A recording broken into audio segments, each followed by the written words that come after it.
Hello, I'm Vince White. I don't know why I throw my head back every time the camera starts. It's like I'm surprised, but I'm the one who clicked the button. I'm an employment attorney, and we have a friend of the channel, David, who sent in a question about injunctive relief, and specifically, injunctive relief clauses. And he asked, are these clauses even actually enforceable? And what's the likelihood that a judge will actually grant injunctive relief? And pardon me, I think before we talk about how enforceable injunctive relief clauses are, we probably, for our audience, have to define what they are. So when a party is asking for injunctive relief, a party is asking a judge to either prohibit or strike down an action, generally speaking.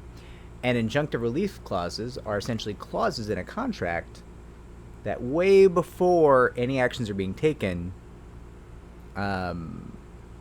essentially act as an agreement between the parties that if there's litigation, they mutually agree that a judge should grant injunctive relief on whatever particular point is the clause is dealing with, right?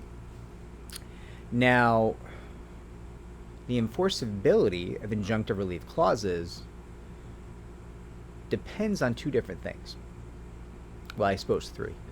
The specific drafting language of the clause, the jurisdiction you're in, and how the events leading up to this request for injunctive relief match the requirements of the clause, right? So every injunctive relief clause is going to be different in terms of its enforceability. And then we're further mutating that by saying, okay, so this clause is different from every other clause. This clause has its own chance of being enforced or not enforced. And then in every jurisdiction and before every judge, you might be facing different chances because different judges are going to have different personal feelings and different personal inclinations. And sure, you can always appeal them if you don't think that their ruling matches the law of your jurisdiction, but appeals are expensive and onerous and take a long time. So the laws in different jurisdictions will be different in terms of what they look for in granting or not granting injunctive relief.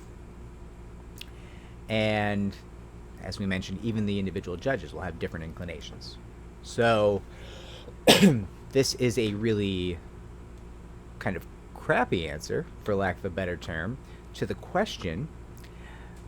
But I will say, in general, where the injunctive relief being requested is reasonable, judges do tend to enforce an injunctive relief clause, and they'll tend even more likely, even more so, to grant temporary injunctive relief, right?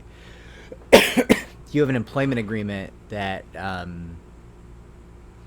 has some kind of injunctive clause in there, like, oh, you won't share our secret recipe for our soda. Okay, that is probably going to be enforced.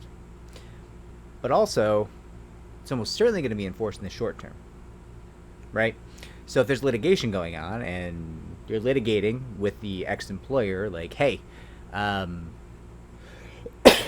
ex-employer says you're sharing their special soda recipe, and you say they're not, and you are sharing a soda recipe, which you say is your own, which they say is theirs, well, the judge is very likely going to be like, well, it's really hard to know whose recipe that is, so let's enforce the injunctive relief for now, and we'll let the litigation play out, and we can determine who that recipe belongs to later.